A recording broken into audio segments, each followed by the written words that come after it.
Welcome to the CAD Office Training Guide series for FDOTConnect. I'm Candy Daffin, CAD Support Specialist. Today, I will be going through the Automated Quantities Workflow Training Guide. In this series of videos, I will take you step by step through each exercise from the guide. Today, we will start with Chapters 1 and 2 of the guide. Let's begin. The topics we will cover include the Automated Quantities Workflow, FDOT Standards and Resources, and FDOT standard files for quantities. Then we'll cover item types basics, asset manager, and we'll explore methods of locating item types. With the introduction of FDOTConnect for Open Roads Designer, several new tools were developed by the CAD office to work with Bentley Open Roads applications to allow for the automation of quantity reports for FDOT projects. Shown here is an overview of the workflow used to generate those reports. Open Roads Designer introduced item types as an attribute that can be assigned to drawing elements to associate metadata information with those elements. For the quantities workflow, we use item types to assign pay item information.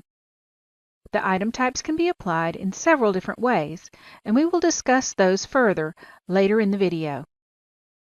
Once the pay item information is applied to the model and drawing elements, the new Quantity Takeoff Manager tool is used to generate Excel spreadsheet summary reports. Some of these may be automatically filled in from the item type data, while others must be completed by the designer. Next, the Summary Reports Builder processes the Excel summary reports and generates the Estimated Quantities Report PDF, which is submitted with the project. Also, the Designer Interface Quantities Builder may be used to process the same summary reports into an XML file, which can then be uploaded to Designer Interface for Ashtaware project pre-construction. This training will focus mostly on the workflow for the roadway component of the plans.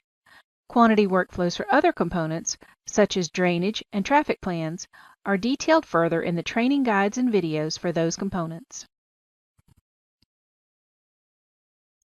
Let's take a look at some of the FDOT publications and resources needed for quantities. On the FDOT ribbon, you will find the Resources Tool Group that includes FDOT links.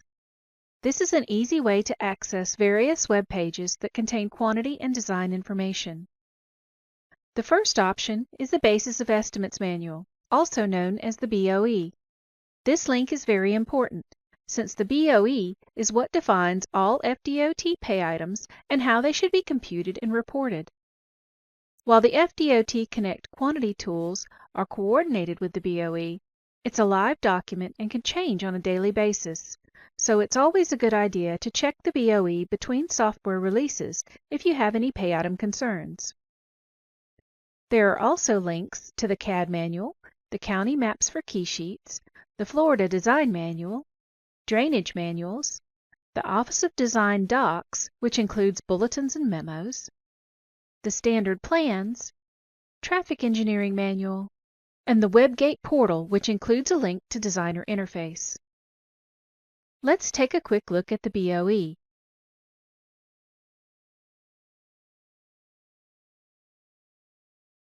Some important sections to remember are Chapter 2, which specifies the precisions, the number of decimal places to round your quantities to. This is important to know, especially for those summary tables that are completed by the designer. Also, Chapter 8 has a new version for the summary tables, which coordinates with the new Estimated Quantities Report PDF workflow. This chapter is being updated and will have more examples in the future. Chapter 9 has a table which defines the categories needed for Designer Interface for Ashtaware project pre-construction. And finally, the BOE within DQE, which is the Design Quantities and Estimate System database. This is a list of all FDOT pay items and contains references and instructions for their use. Now let's discuss the CAD files that are important to the quantities workflow. On the FDOT ribbon, looking in the Actions Tool group, I'll select the Create File tool. Since we're focusing on the roadway workflow, we'll be looking in the Roadway Discipline and the Roadway Design Files file group. All linear and each element quantities should be defined in the DSGN-RD file for roadway. Other components will use the appropriate DSGN file for that discipline. Any modeled elements, including 3D linear, area, tonnage, and cubic yard shapes, should be defined in the MOD-LRD file. Finally, any 2D area, tonnage, or cubic yard shapes that are not modeled must be created as quantity shapes and will be defined in the QTD-SRD file. All quantity item types should be attached and defined within these files.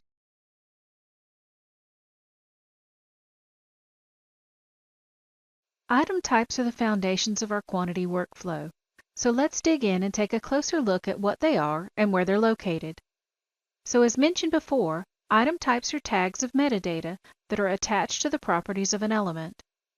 For the roadway and drainage components, the quantity item types are located in a library that is delivered with the FDOTConnect software.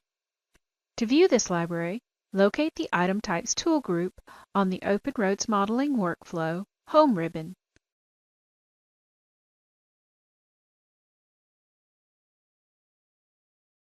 Or you can also find it in the Drawing Workflow Content ribbon.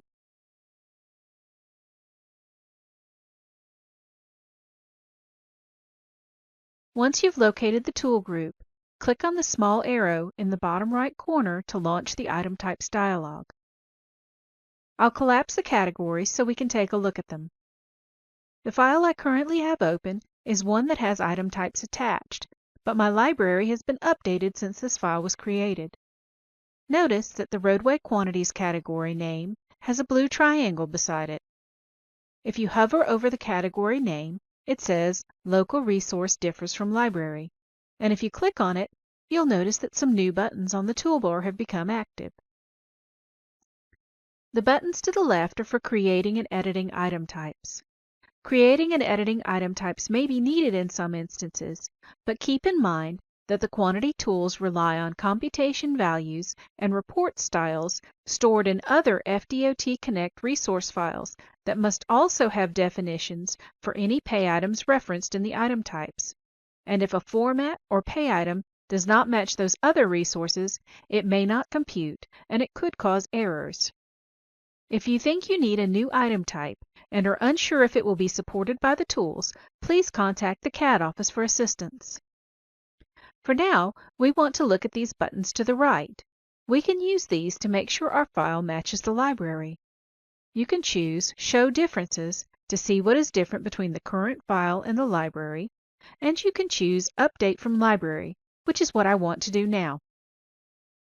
If the differences from the library affect the item types in your file, updating it may reset the selections in the item type, so be sure to double-check what's in your file after you update.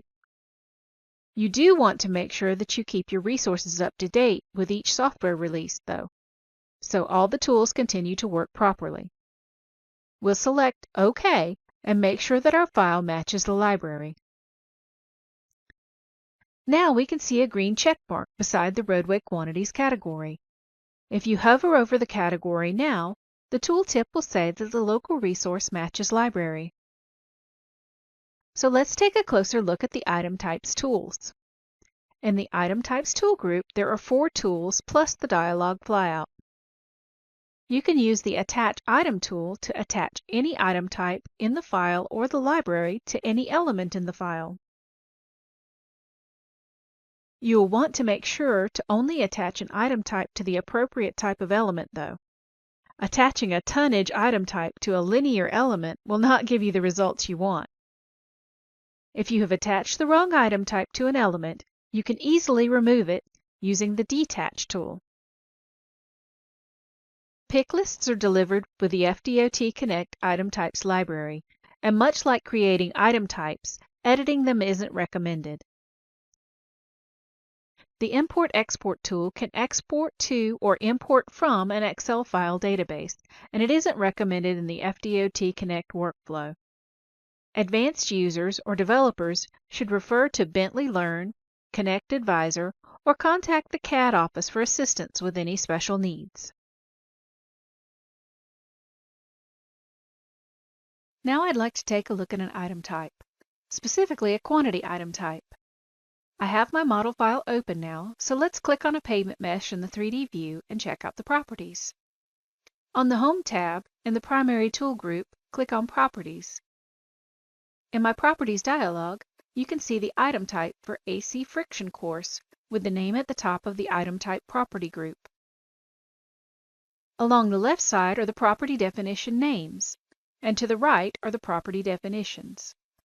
When a property definition depends on a pick list, there will be a pull-down arrow that displays the list to pick from. Some item types may have more than one pick list used to define the pay item. The pick list value may be used in conjunction with a lookup table or a defined expression to populate other properties. If a property definition is grayed out, it is set by other property values and cannot be edited. In this example, when I click in the Type Property Definition field and select a type from the pick list, the pay item is populated from a lookup table and shows as gray. If all the properties are grayed out, the item type is most likely in a reference file and may not be edited. Because item types are a property of an element, they can only be attached and edited in the active file that the element is drawn in. If a property definition is blank, and there is not a pick list arrow, data can be typed directly in the properties. The construction remarks field should always be left blank by the designer, though, since this field is reserved for as-built remarks. An element can have as many item types as are needed to define all the pay items for that element, but there can only be one pay item per item type, and each item applied must have a unique name, since the same item type cannot be applied more than one time. Since we're in a model file, the corridor we're looking at was created from a template that used features. Most of the features for the 3D meshes have been assigned item types. We recommend using civil features for all linear and 3D modeling to ensure that everything is using the correct symbology and any item types that are assigned through the features are applied during placement. Currently, features only support one item type per feature. So if additional pay item types are needed, they'll need to be attached manually with the Item Type Tools or Asset Manager. Also, when item types are assigned through features, pick lists cannot currently be preset, so the property definitions will need to be assigned after the elements are placed. We can use Explorer to review the features as well as adjust the display for the creation of selection sets. In the Primary Tool group, we can launch Explorer and locate the Open Roads Standards tab. If your Explorer is not configured for tabs, you can adjust it by going to File, Settings, Explorer Settings, then scroll down to the dialog Properties and change the browse layout to Tab. You can set it whichever way you prefer, but for this demonstration I'll be showing the tab layout. The process for using the group panels is going to be similar. So when I expand Standards, the Active Model, Feature Definitions, Mesh, and XS, I can see the 3D mesh features that are in the current model. You can use the check marks to adjust the display. I'll turn off everything, including the linear elements, except for the Pavement Asphalt FC. I'll take a second to turn off the alignment reference so it makes it easier to create a selection set of only the friction course meshes. Now I can create a selection set and review or set all the element properties at one time.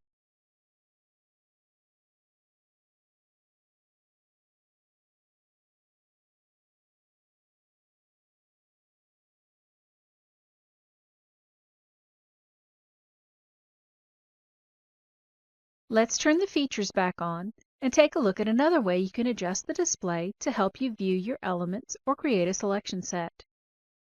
In Explorer, there is an Items tab, which lists the item types within the file. You can expand the groups to see each individual item type. You can click on the group, and it will highlight all the elements with that item type.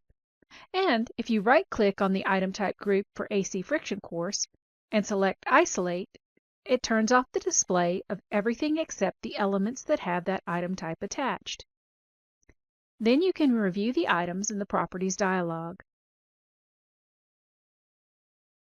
When you've finished reviewing those elements, right-click again and select Clear Isolate.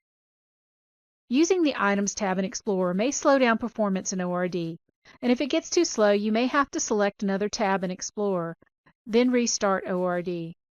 I recommend changing the active tab back to Open Road Standards. Then we're ready to move on to the first exercise. For this exercise, we're going to open the FDOT workspace and the 220-495-55201 CE workset. Then browse to the MOD LRD Mainline 61 DGN file in the Roadway folder.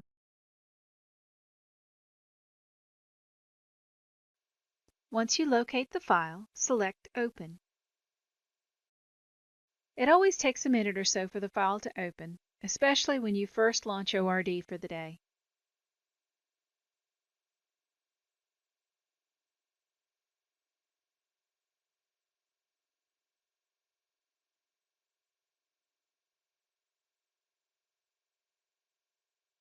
Once the file opens, right-click and hold for the context menu.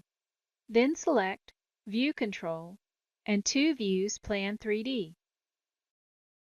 Adjust the views so you can see both the 2D and 3D views. Since we'll mostly be looking at 3D meshes in this exercise, let's make the 3D view a bit larger. As I showed previously, you'll want to make sure you have both your Explorer and Properties dialogues open for this process. You can dock them on the sides of your screen if you like. For this exercise, I'm going to be using the features to adjust the display, so we can expand the selections in the Open Road Standards tab to get down to the meshes. Let's turn off the display of all the feature definitions.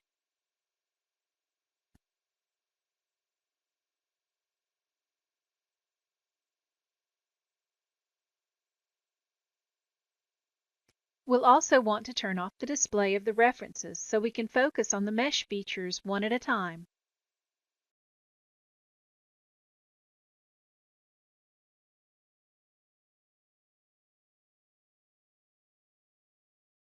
Now the 3D view should be showing a blank screen.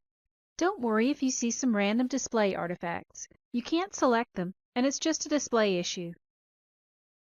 In the Mesh XS group, let's start by turning on the curb meshes. Select any curb mesh, and let's look at the properties in the Property dialog.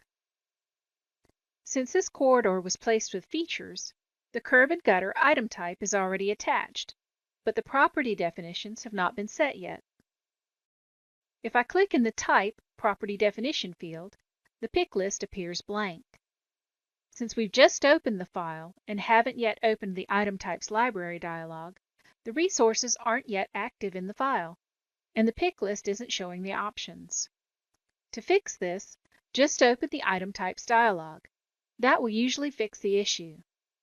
However, in this file, notice that the Roadway Quantities group has a blue triangle and does not match the library. Since we've already got the dialog open, let's go ahead and fix it. We'll select the group, then click the Update from Library tool. Once it's updated, we can close the dialog, then reselect the curb element, and the pick list should appear.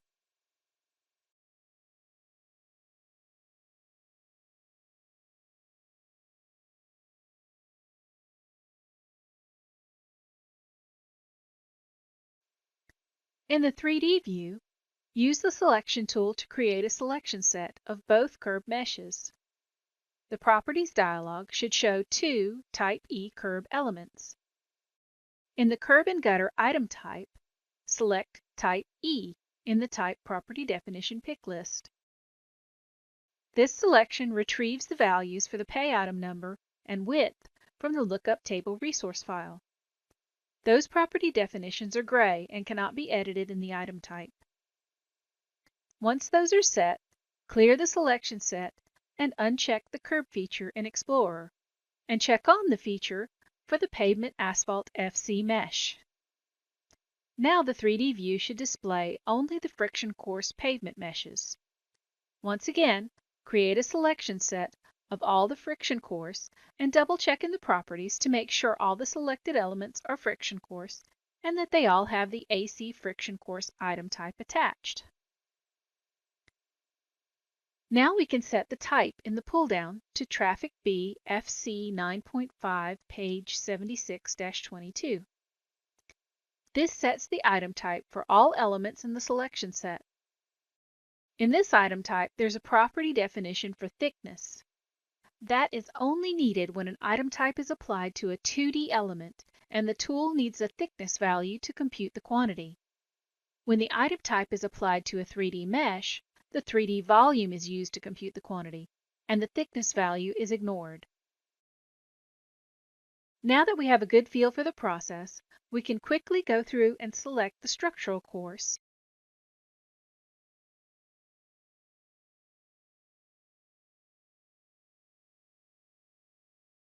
and set it to Traffic B, page 76-22. Turn that off, and select the pavement base, and set that to Optional Base Group 6.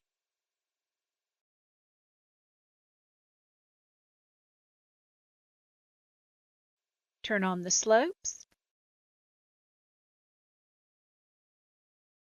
and set that item type to Performance Turf Sod.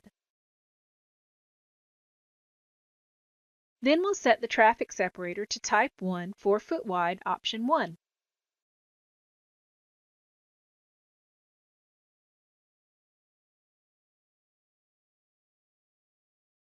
One thing you'll notice here is that when we select the traffic separator, both segments highlight together, and ORD treats it as a single element since it was placed with a corridor. Even though the quantity tools will generate the correct quantity value, it will only give the begin and end station of the entire traffic separator, and it only shows one element ID. Unfortunately, this is a limitation of the current Bentley software. Future updates to ORD may fix this issue, but in 10.8, to get separate quantities and stationing for each segment, you'd have to create separate template drops to get separate quantity and location data for each segment. Now that we've set the item type properties for the XS 3D meshes, now let's take a look at the volumes. If you don't see the meshes, you'll want to check the view attributes to make sure constructions are turned on, since the earthwork is on a construction level.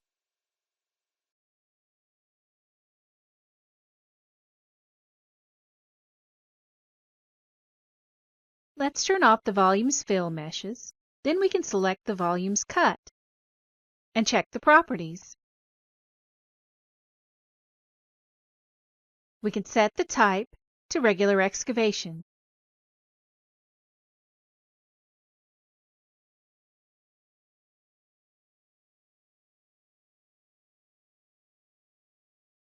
Now we can turn off the cut and turn on the fill. Select the fill mesh and set the earthwork fill item type to embankment. Just as a reminder, if you have multiple alignments, you should have separate cut and fill meshes for each alignment. Also, if you have multiple types of cut or fill requiring different pay items, each type should have its own mesh. The process for creating earthwork meshes is covered in the 3D modeling training. Now we can turn back on all the mesh features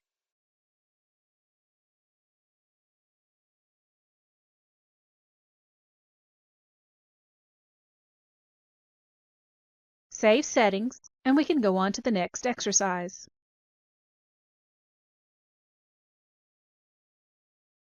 For this exercise, we'll continue by opening the DSGN-RD file.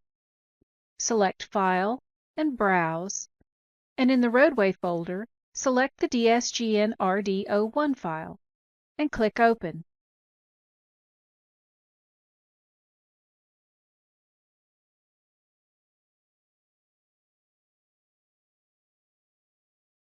Once the file opens, we can adjust the view and zoom into the intersection. The alignment isn't showing, so let's adjust the references. We don't need to see the survey, so we can turn it off. But we do want the alignment.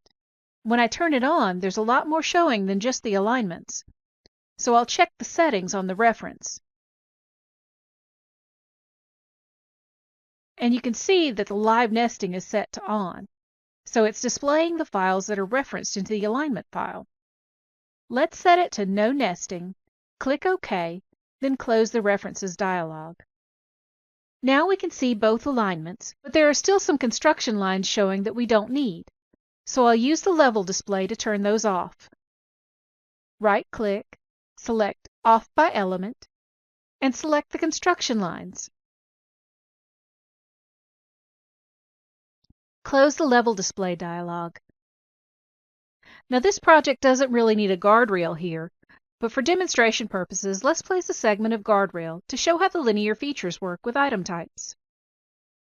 We should be in the Open Roads Modeling workflow, and let's go to the Geometry tab in the Horizontal Tool group and pull down the Offsets and Tapers tool. Select Single Offset Entire Element. In the dialog, set the offset to 2.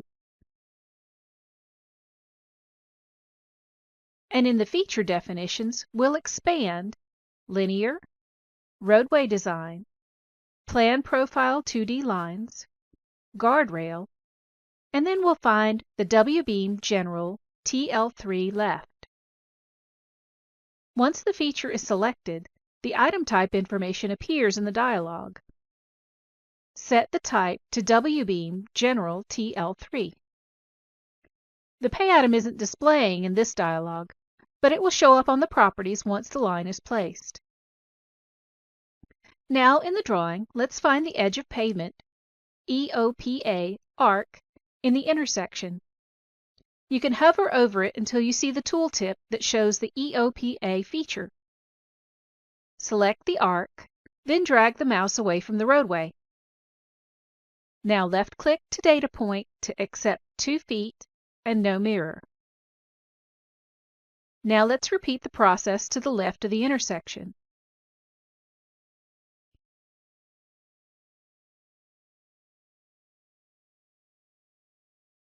I'll switch back to the Home tab and use the Element Selection tool to select both segments and check the properties. Notice that the type and pay item fields show as varies. When I placed the second line, I didn't set the type in the Offset tool, so it didn't apply that to the item type on the element. I can set it here in the Properties, so both elements have the same settings. And the pay item is now populated from the lookup table. Now, with both lines still selected, let's attach another item type. On the Home tab, in the Item Types tool group, select Attach Item. Pull down the Item Type selector, expand Roadway Quantities, and choose Pipe Rail.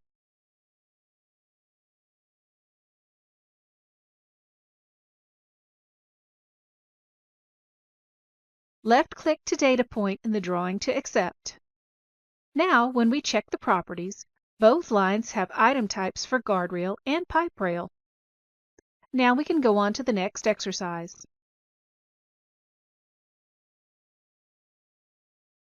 Before we start on the exercise, let's talk a little about Asset Manager.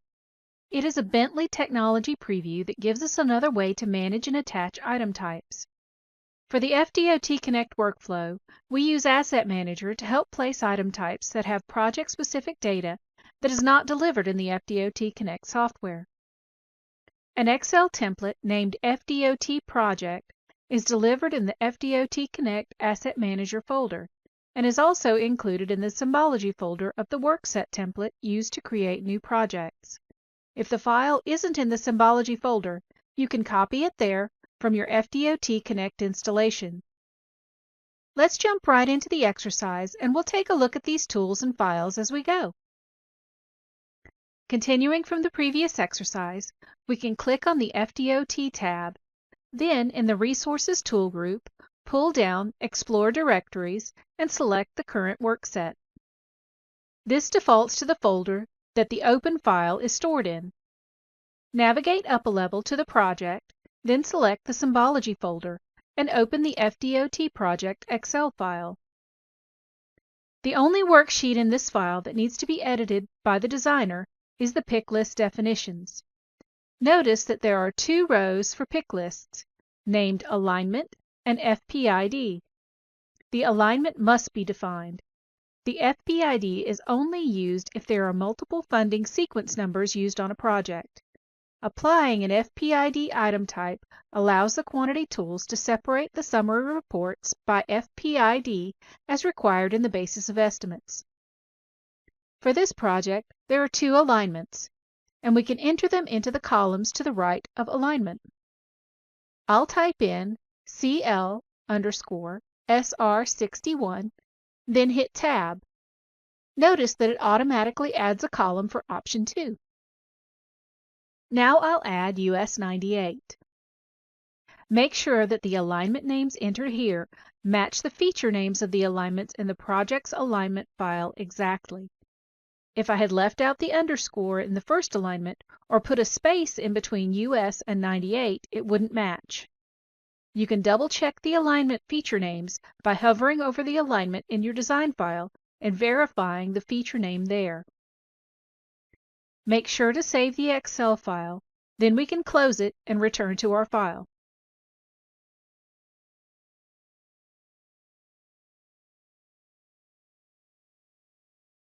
Now, in the file, create a selection set of our two guardrail lines. On the Home tab, in the Model Analysis and Reporting group, pick the Asset Manager tool. In the Asset Manager dialog, click the folder to open our Excel file. Navigate to the Symbology folder and pick FDOT Project and click Open. In the Asset Manager dialog, you can now see the item types available in the FDOT project file. Make sure to check Alignment, then Selection Set, and make sure the assignment mode is set to Add. Click Add Assets. If we look at the properties now, there's the alignment item type. But we don't want both of these lines on the same alignment. So we'll select the arc and assign it to SR61.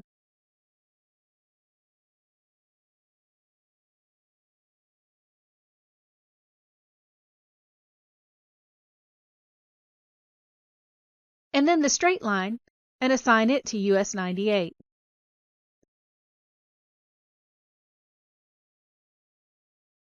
This is one thing to keep in mind as you're setting up your design and model files. Only one alignment can be applied to any given element. All quantities need to be reported by location and must reference an alignment.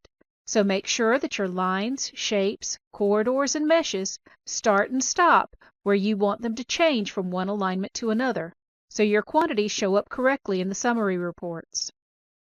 Now let's go back to the model file from the first exercise. It should appear in your Recent Files list. If it doesn't, you can navigate to your project's roadway folder. But for now, let's just pick the MOD-LRD Mainline 61 file here.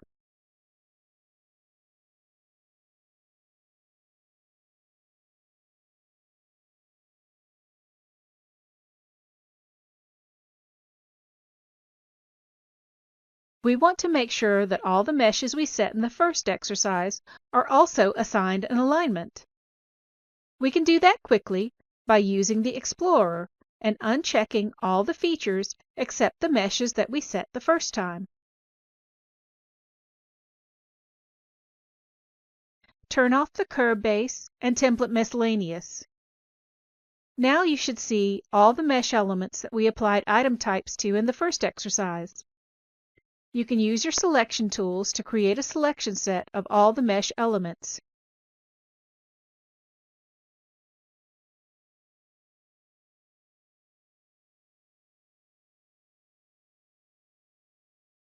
Check the properties. You can scroll through and make sure there's nothing selected that you don't want to include.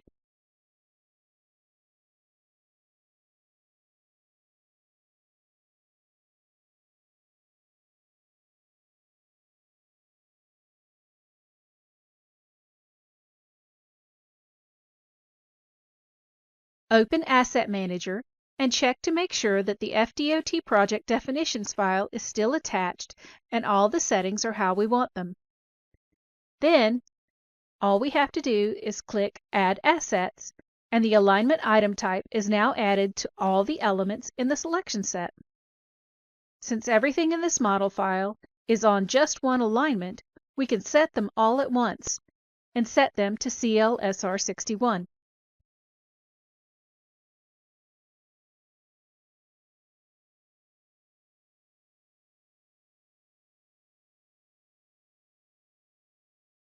Save settings, and we can go on to the next exercise.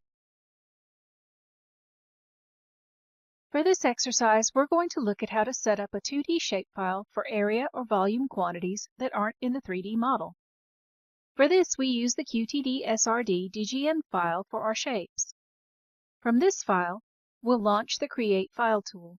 It's on the FDOT tab in the Actions tool group.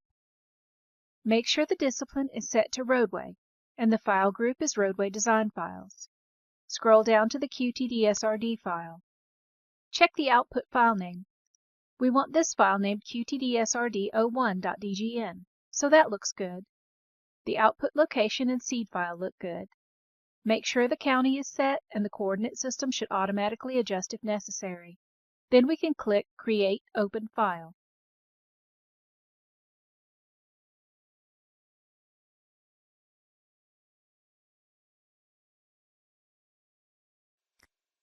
Once the file opens, you can close the Create File dialog. The first thing we want to do in our new file is attach all the references we need to generate our quantity shapes. If we attach everything we need in the default model, it makes it easier to copy that model. Usually, at a minimum, you should attach the alignment, the 2D design file, and the survey. So let's attach the alignment and DSGN file. They're both in the roadway folder, so you can hold down the Control key to select both and attach. In the dialogues, make sure that everything is set correctly and click OK. Next, we'll attach the survey. Navigate to the Survey folder.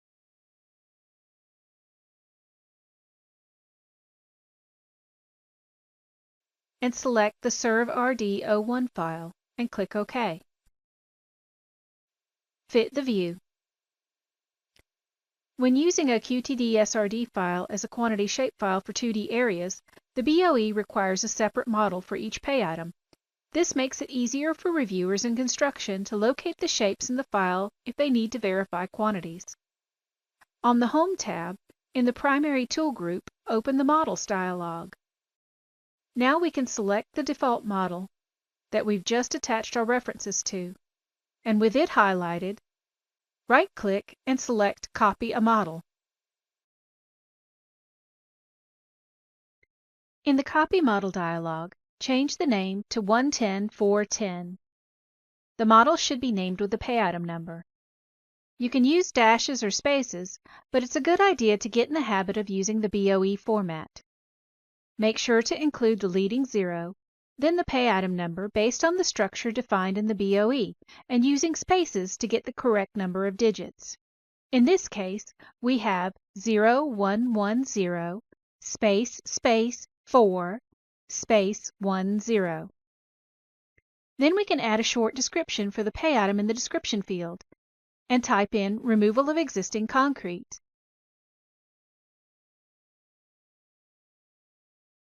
Click OK. Now we have our model. Let's zoom into the intersection where the old and new roads come together.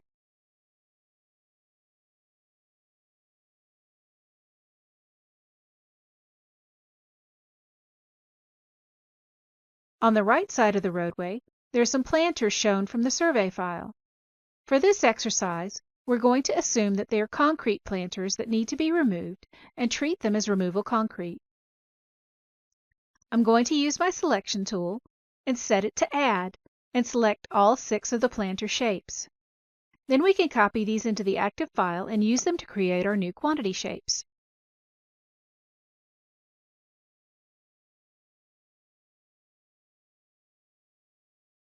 Right-click and hold for the context menu.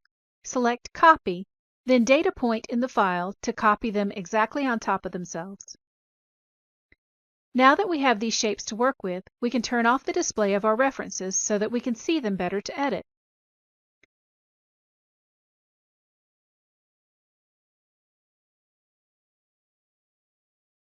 Now we see just the new shapes that were copied into our model.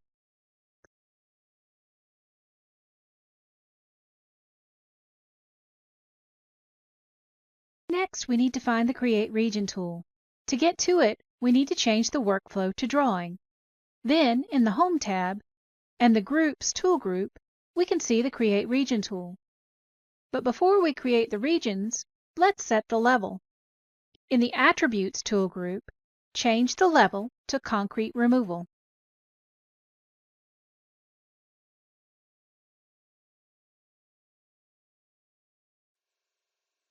Once that's set, click on the Create Region tool, and in the dialog, use the Flood option and set the fill type to Opaque. Make sure that Keep Original is not checked. We want to turn our copied shapes into our new regions and don't want to keep the old line work. Left-click to data point twice inside each of the 6 shapes, once to select the area, the second time to accept it.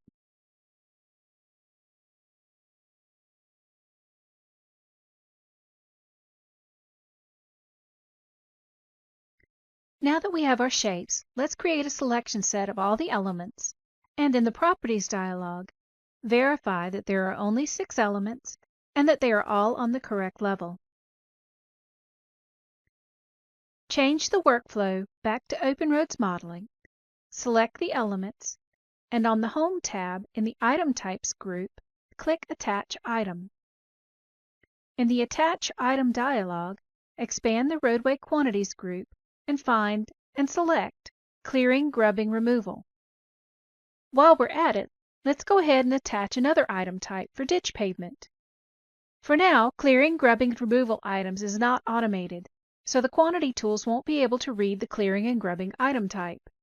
We can use a different item type with similar units of measure that is from an automated table to create a temporary summary report. We'll use this in a later exercise to show how to leverage the automated tools to help generate data for non-automated tables. For now, with both clearing, grubbing, removal, and ditch pavement in the Attach dialog, left-click to data point in the file to accept. Notice that the item types didn't appear in the Properties dialog, and if we look at the Message Center, only 2 item types were attached. If I click on the first shape and check the properties, it has the item types, but the second one doesn't. Sometimes the tool can be temperamental when applying item types to multiple items. Let's try again with the rest of the shapes. I'll reselect the rest of the shapes, reselect the item types in the Attach dialog, and left-click. Now the item types are appearing in the properties. I'll select all of the items and double-check the properties to make sure that everything's attached this time. Now it looks good. While we have everything selected, we can open Asset Manager and attach the FDOT project from our Symbology folder.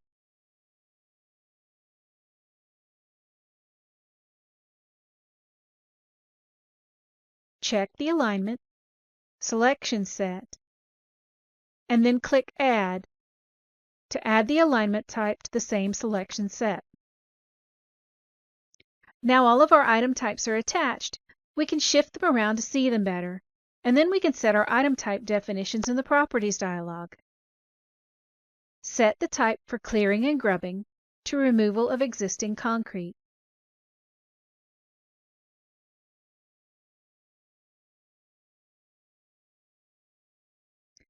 Set the ditch pavement item type to concrete ditch reinforced 3 inches. I used one of the later pay items so it would show up in the correct order after the clearing and grubbing items in my temporary report later.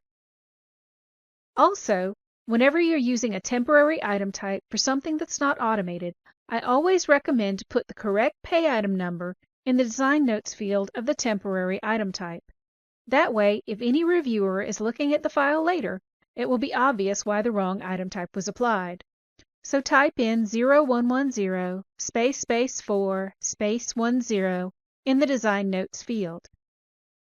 Then, in the Alignment item type, set the alignment to CLSR61. We'll come back to this file in a bit to show how to generate those reports. For now, let's go on to the next exercise.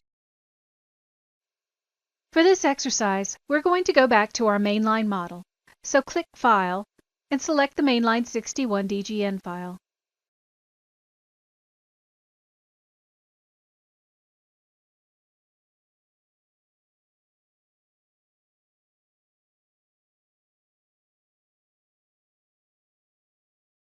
First, let's maximize the 3D view and adjust the view so we can see the whole 3D corridor.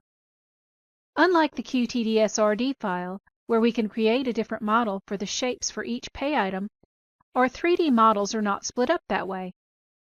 Being able to troubleshoot and make sure that all our 3D meshes have the correct item types and pay items assigned to them can be challenging when they're all in the same file. Creating selection sets and using the Properties dialog are a very important part of reviewing meshes as well as linear elements in the DSGN files. There are several different ways to create selection sets that will help us with this process.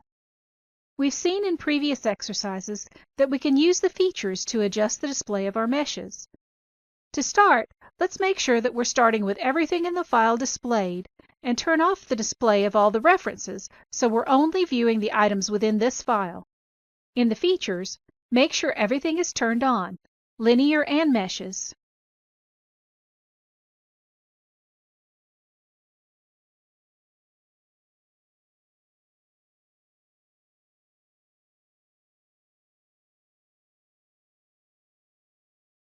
And in the level display, make sure all the levels that are used are turned on.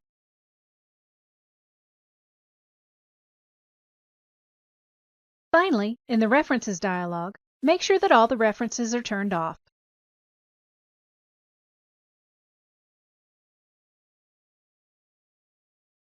Back in the Explorer dialog, locate the Items tab. This gives a list of all the item types in the file. It may take a moment to open and populate. In this section, you can click on any item type group or expand it to get a list of all the individual elements and review the properties. If I click on a group, all the elements with that item type are highlighted in the file. And if I look at the Properties dialog, I can see a list of the elements in that group. If the item types in the group have different properties set on them, the fields will display as varies. We can use the Items group in Explorer to adjust the view as well. If you right-click on any item type group or individual listing, you can select Isolate. That will cause the view to only display the selected group or element. If you isolate a group, you can then click through and examine individual element properties. To reset the view, simply right-click the group or element again and select Clear Isolate. If you have different types or pay items within an item type, you can also use the Advanced Search tool in Explorer to narrow down the group of elements in your display. Set the search for the item type, then you can select any of the properties to specify the search parameters. If you choose a property that comes from a lookup table, you'll need to know the pay item number or value that you want to search on and type it in the field.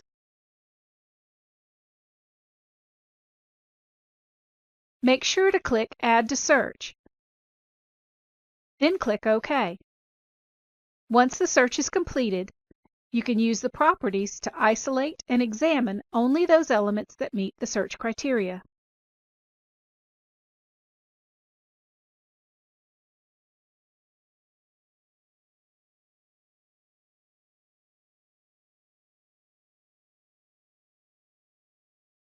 I'm going to go ahead and clear my search and change the Explorer tab back to Open Road Standards and restart ORD so we can avoid a crash. Using the Items tab in Explorer is known to slow down performance of ORD when it's used. So if you notice things slowing down, select a different tab in Explorer then close and restart ORD. Hopefully, the performance issues will be resolved in future releases.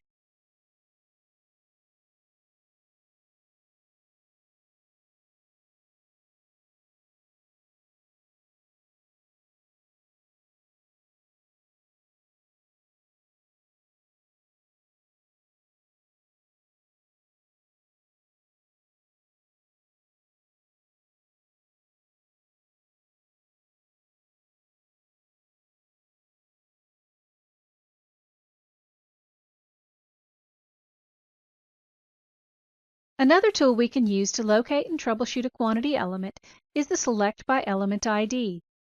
Once again, we'll need to make sure that all of the feature displays and levels are turned on, and the references are off. The elements must be present for the tool to locate the ID.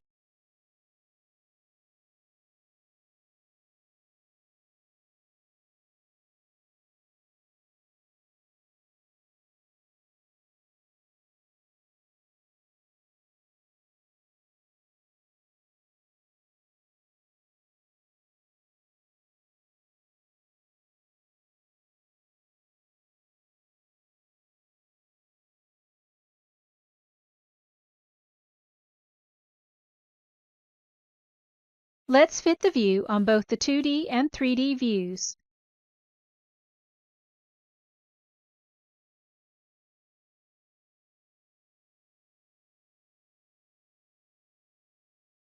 Then, on the FDOT tab, in the Actions tool group, click the pull-down for Miscellaneous Tools, and click on Select Element by ID.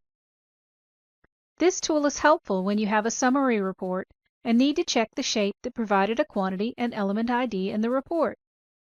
For this example, we'll assume that the quantity in the summary report didn't look quite right for the element ID 5980, and we need to find that element and check it. So let's enter 5980, then click Find. It should highlight the element, and the properties will show in the Properties dialog. It's in the Properties, and we can kind of see it highlighted in the 3D view, but we want to get a better look at that element by itself. So you can click on the Object Settings rule in the Properties dialog and select Isolate. And nothing happened. That's because the Select Element ID dialog is still open. If we close that out, the display updates and we can see the element. If you use the Element Selection tool, then click on the element, the complete properties for the element should show in the Properties dialog. Notice that the Type field is showing as blank. That's because we restarted ORD, but haven't opened the item types yet. All we have to do is go back to the Home tab, open the Item Types dialog, then close it and reselect the element, and the property definition for type shows back up. You can check to make sure that the correct pay item is assigned and that the alignment is correct. When you're done reviewing the element, just right-click on the element in the Properties dialog and select Clear Isolate. And that's the end of this exercise. Thank you for joining me today for the CAD Office series for FDOTConnect. This was Chapter 1 and 2 for the Automated Quantities workflow.